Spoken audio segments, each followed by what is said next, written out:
When I was 14, I planned my wedding. This one's wife. Golden Globes. Mocked again. Hello, I'm H.G. Tudor. Now, we all know that events such as the Golden Globes and the Oscars are events that this one's wife believes that she should attend. She sees herself as a celebrity. She sees herself as an A-lister, even though she's not, and the A-list doesn't want anything to do with her. She regards herself as a titan of the entertainment industry, a successful actress which also has a royal title, and that people should want to be around her, and that her presence at an event such as the Golden Globes or the Oscars enhances that event. What she fails to understand is that so many people looking at her think to themselves, there's no way we would want her at such an event. She's actually not that important, and moreover, she's a problem. Because whenever she attends anything, she looks to make it all about her, taking attention away from the event itself. And this is especially pertinent where the event is perhaps focused upon a charity, some philanthropic endeavour, that the purpose for which the event is held, whether it's the victims of domestic abuse, people struggling with mental health, people in another country that need assistance with regard to vaccinations, whatever it might be, attention is taken away from that and is placed on her as once again she creates some unnecessary drama so that the event becomes about her, so that she receives the fuel. Many people and organisations are alive to that behaviour.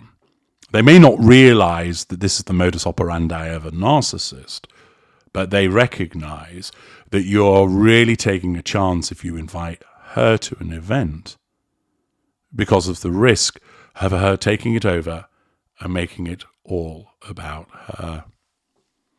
And therefore, in the circumstances, they decline to involve her.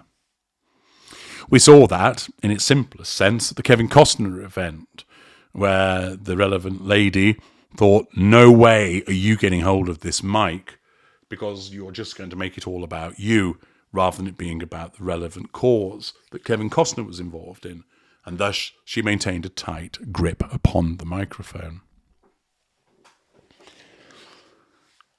Events like the Golden Globes wouldn't want this one's wife there, but she believes that she belongs because she believes that she's important. She believes that she brings value to these events, that they are a natural home for her because she's glamorous and magnetic and fascinating. But we all know the reality is completely different. She sought to spin it as suggesting that she was invited but chose not to attend as a consequence of her concerns, I believe, about there being too much security surrounding her and that it would cause problems for other people. Oh, isn't she so thoughtful about other individuals? She wasn't invited, and it wounded her that the fact that she was not, because she regards it as something that she should naturally be attending. As I spoke about yesterday, her clamouring to try and gain invitations in relation to the Oscars is symptomatic of both her sense of entitlement and the belief that she should be going to these events and the fact that they don't want her at them. But it got worse for this one's wife, because not only was she not invited, which resulted in wounding, but she found herself the butt of jokes again. As reported by Mark Duell in the Daily Mail, Harry and this one's wife are the butt of the jokes again, after being ridiculed on Family Guy and South Park, and now mocked at the Golden Globes. Experts say Sussex Brand is in trouble, just as Duchess tries to relaunch Hollywood career. And she never had a Hollywood career. I don't know why they keep on suggesting that she did, but there we are. Prince Harry and this one's wife are being ridiculed so much in Hollywood that it could put their rebrand in trouble, culture and royal experts told Mail Online. The Duke and Duchess of Sussex were once again the butt of a joke on Sunday night when Golden Globes host Joe Coy roasted them in front of an audience of A-listers.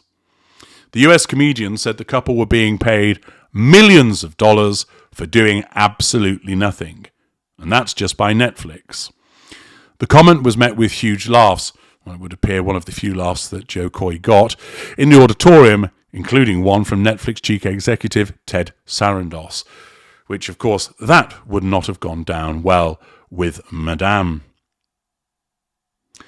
She regards herself as somebody that should be revered, respected and worshipped, and she cannot fathom why it is that she's repeatedly ridiculed.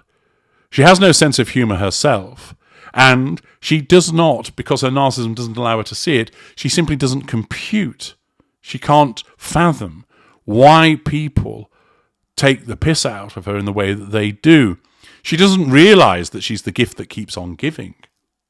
She doesn't understand that so many of the things that she does are prone to parody.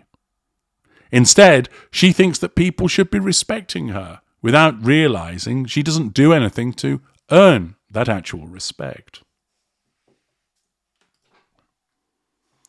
The article continues, where Coy also prompted laughter when joking how Imelda Staunton's portrayal of the Queen, the Crown, was so good, Prince Harry called her and asked her for money. The identification of the two of them, of being individuals who just want money for providing very little, has become cemented in the minds of many individuals and got another airing. It was something that they were ridiculed for in the South Park mockery. It was something that appeared in Family Guy, and it's been mentioned again. This is how they are perceived, and of course, this runs contrary to the facade that is propagated by this one's wife. She wants to be known as this enigmatic, empathic, magnetic, caring, fascinating individual. Instead, there's a large section of the populace that just sees her and her husband as a pair of grifters. They're solely in it for the money, trying to make such a little go a very long way by essentially conning people into giving them money and not getting much in return. Not only does that suggestion in of itself threaten her sense of control, but it runs contrary to her facade, so it amounts to a double threat. A lesser narcissist may well not like being called a grifter or a con individual, even though it's accurate. The suggestion, because it's a criticism, is a threat to control. But as a lesser, they don't operate a facade. So whilst it's problematic as a threat to control, it is nowhere near as problematic as it is for a mid-range narcissist such as this one's wife, who puts herself about with this particular facade. The suggestion itself threatens control, but it also damages this facade that she puts forward. And therefore, the suggestion that she's just in it for the money without really doing anything amounts to a double whammy against her. Again, the fact that this is mentioned is fuel for her, but it's challenge fuel, and it's on an international stage. Because not only is it at an event such as the Golden Globes, it then gets publicised thereafter, and there is the echo effect of the threat to control.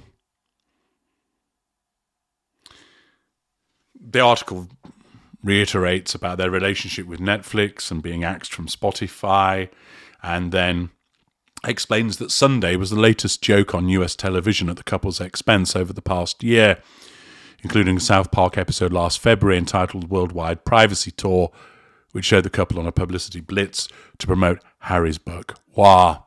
Once again, the roasting that they received there being resurrected and used against them.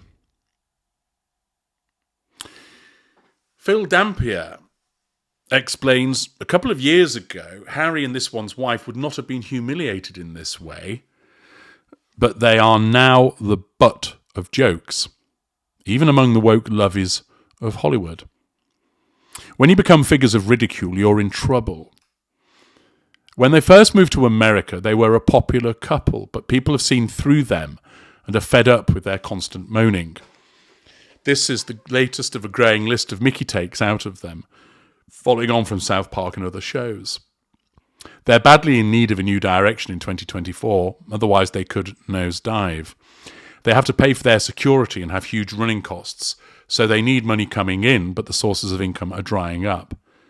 They expect criticism from the press and social media, but attacks from the showbiz world, which of course is somewhere that this one's wife thought would be supportive of her, is demonstrative of just how far they have fallen. Richard Fitzwilliams adds, the Sussexes began last year with Harry's autobiography Spare, which unwisely attacked the royal family. However, the inclusion of his problems with penile frostbite and how he lost his virginity in a field caused much mirth. The satirist and actor Giles Brandreth corpsed on British television when discussing this. The satirical animated show South Park made headlines in the United States by mocking their hypocritical stance on privacy. It punctured their entitled attitudes, which had meant that they could trash the royal family time and time again without consequences, or so it seemed. Their ratings began to plummet.